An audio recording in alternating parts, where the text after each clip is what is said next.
Eu nasci no final dos anos 70, quando o Brasil ainda era governado pelo regime militar. Quando eu era criança, eu me lembro da tela da TV toda preta, assim, aquela tarde da censura. Então, naquela época, as famílias elas tinham expectativa que o primeiro filho fosse um menino. Então, imagina o desalento do meu pai quando ele recebeu uma menina, né, nos braços. Muito feia, foi o que ele disse a primeira vez que ele me viu. E foi assim que eu cheguei ao mundo, né?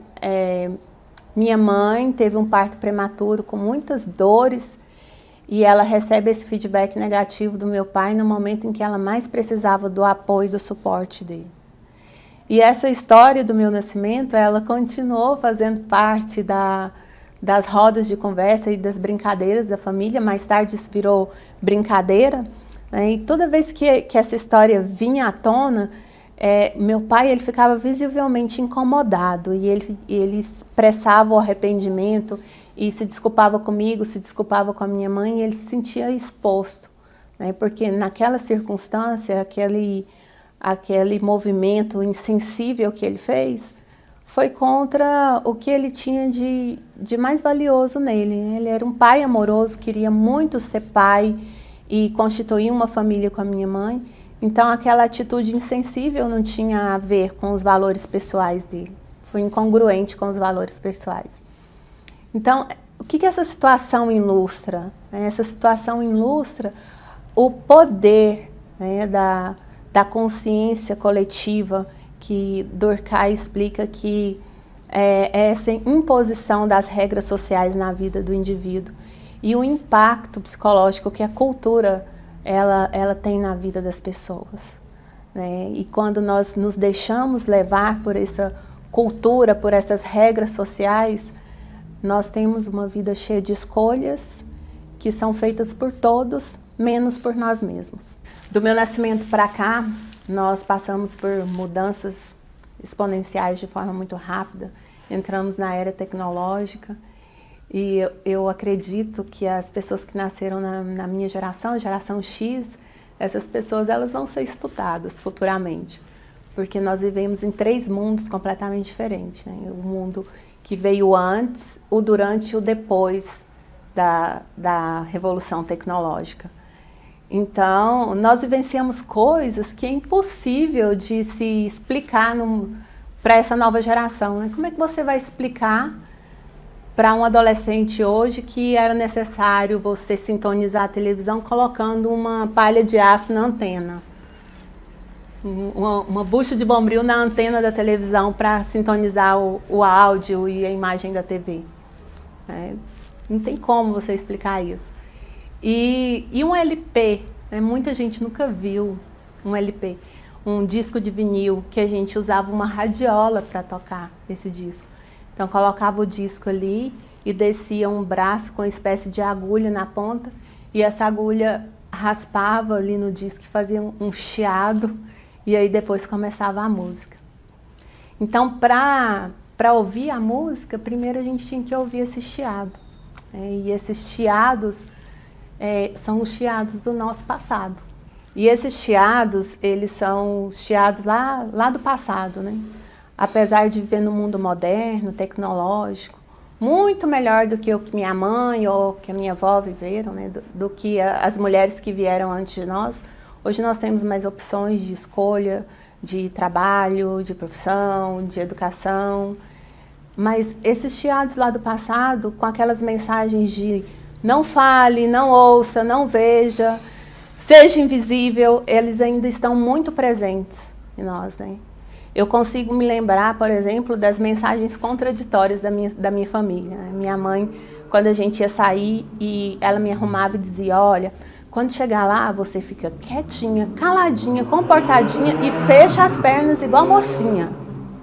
Ou seja, seja invisível, não fale nada, não ouça nada, não participe de nada. Essa era a mensagem, né? E aí, quando eu fui ficando maior, eu fui ficando mocinha, a minha mãe me disse assim, olha, você vai trabalhar e vai aprender a trabalhar para você ficar independente. Então, ela me levou para trabalhar junto com ela no autopeças da família. Meu pai tinha um autopeças com oficina mecânica no fundo.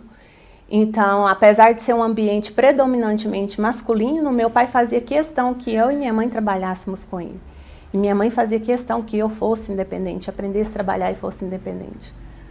Mas, ao mesmo tempo, ela dizia, olha, quando chegar homem para negociar, você fica calada. Mulher não intromete negócio de homem.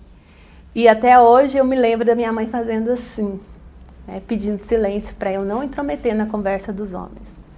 Então, são mensagens contraditórias que você traz do passado, e isso causa bloqueios na vida profissional hoje, né?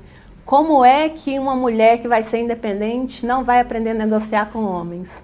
Não vai aprender a falar com homens? E isso causou muita dificuldade, causou muito bloqueio na minha vida profissional. Apesar de eu ter aprendido a trabalhar, apesar de ser independente, eu ainda tive que lidar com esses bloqueios que veio lá do passado. E quando eu decidi que eu ia fazer faculdade, eu fui a primeira neta que falou, olha, eu vou fazer faculdade. A primeira filha, primeira neta, né, fui abrindo todos os caminhos. Eu lembro que a minha avó dizia assim, fazer faculdade para quê? Cuidar de marido e limpar chão? Cuidar de criança? Não precisa estudar, não. Essas meninas vão fazer faculdade e voltam com o diploma chorando no braço. Então, eram essas mensagens que a gente recebia, né, das mães, das avós, e que a gente traz hoje, apesar de não fazer sentido nenhum, apesar de não se encaixar mais no meu contexto, mas ainda vem e traz os bloqueios que a gente quer se livrar. Então, essas mensagens que eu recebi lá no passado não fazem mais nenhum sentido em uma sociedade onde a mulher tem uma carreira profissional, já não é mais uma opção. A mulher trabalhar e ganhar dinheiro, garantir o sustento da família, é uma necessidade. Então, por que as mulheres em cargos de liderança, elas ainda têm medo de ser chamadas de mandona? E por qual motivo nós nos sentimos tão desnorteadas, tão culpadas e tão cobradas e mesmo sobrecarregadas? A mulher ainda tem essa poluição sonora lá do nosso passado, que impede que nós acessemos o nosso crescimento profissional. No seu livro Faça Acontecer, a Sheryl Sandberg, que é chefe operacional do Facebook, ela faz uma colocação que eu gosto muito, né? Ela diz que os homens, quando eles fazem alguma coisa e têm sucesso, obtêm sucesso, eles atribuem o seu sucesso a eles mesmos. E as mulheres, ao contrário, elas atribuem o seu sucesso a fatores externos. Então, além de barreiras externas, né, impostas pela sociedade, nós ainda temos que lidar com essas barreiras internas. E nós, mulheres, nós somos tolhidas, né, e nos refreamos de várias maneiras.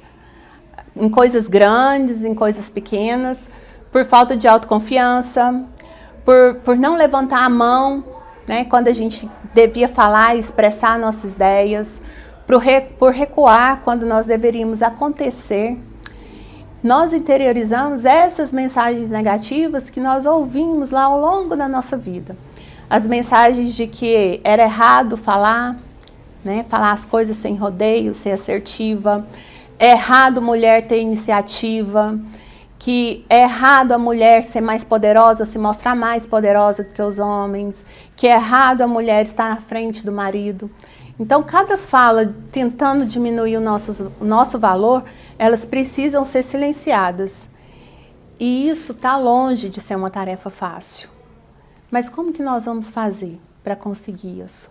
Para conseguir silenciar essas falas, esses ruídos, essas vozes que não fazem parte de nós, mas que vêm lá de uma educação retroativa, de mensagens erradas que foram mandadas para nós. Eu acredito que o maior desafio para a mulher no mundo moderno é conseguir equilibrar todos os papéis. Como é que eu vou ser uma boa mãe, uma boa filha, uma boa dona de casa, uma boa esposa? Como é que eu vou ser uma amiga leal? Como eu vou manter atualizada, estudar? Como é que eu vou atender às atribuições pertinentes à natureza feminina, arrumar a unha, arrumar o cabelo, manter o corpo em forma, cuidar da alimentação e ainda ser uma profissional de sucesso? Então, manter o equilíbrio dentre todos esses papéis é o maior desafio da mulher. Então, é esse. esse é o nosso maior desafio, nós começarmos o processo de transformação e desenvolvimento pessoal.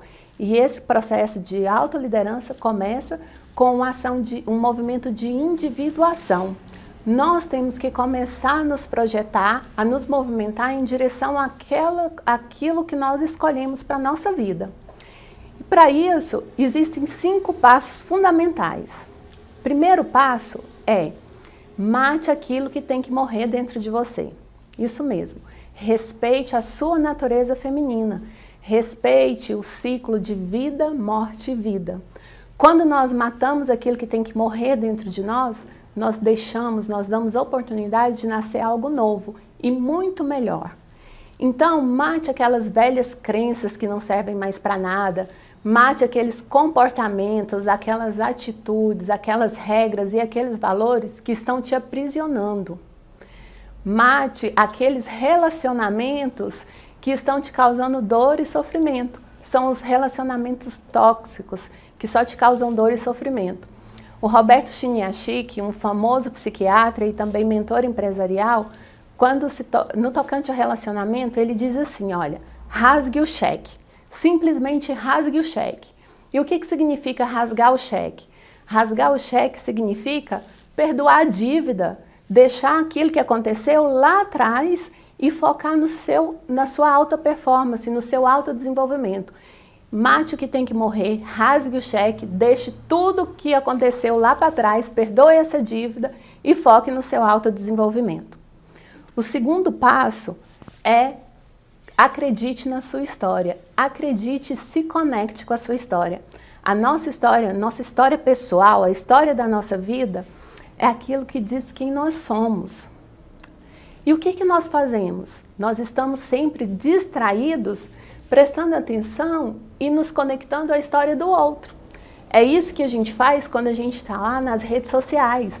Nós queremos saber o que o outro está vestindo, aonde ele está indo, com quem ele está falando, que festas ele está frequentando. Não é isso que a gente faz lá nas redes sociais? E quando a gente quer se distrair, se divertir, o que a gente faz? Nós vamos maratonar as séries da Netflix. E o que a gente está fazendo? Nós estamos acompanhando a história de vida do outro, mais uma vez. E a mesma coisa a gente faz quando a gente acompanha o Big Brother, para saber da vida do outro, quando a gente acompanha os capítulos da novela. Então, nós estamos sempre com atividades que nos conectam com a história de outras pessoas. E quando é que nós tiramos tempo para nos conectar com a nossa própria história? Quando nós nos conectamos com a nossa história, nós estamos conectados também com a nossa essência. E aí o que acontece? Quando nós estamos conectados com a nossa essência, nós temos clareza de propósito. Então, nós fazemos escolhas mais assertivas. O nosso terceiro passo é: seja curiosa. Ah, mas ser curiosa não é algo deseducado, deselegante? Ser curioso, curiosidade, é uma virtude essencial e ela faz parte da nossa natureza, da natureza feminina. Curiosidade também é uma força de caráter. E como que nós vamos desenvolver e deixar florescer essa força de caráter, essa virtude essencial que é a curiosidade? Bom, nós podemos fazer isso de várias formas. Nós podemos fazer viagens, nós podemos aprender línguas, aprender sobre a cultura do outro, aprender a língua do outro. O que nós podemos fazer também? Assistir palestras, participar de treinamentos, de cursos, leitura é fundamental. Nós podemos participar de rodas de conversas com um grupo de mulheres, podemos participar de associações. Tem muita coisa legal que a gente pode fazer para deixar florescer aquilo que já é nato da natureza feminina, que é a nossa curiosidade e que também é uma virtude essencial. O quarto passo é ter abertura.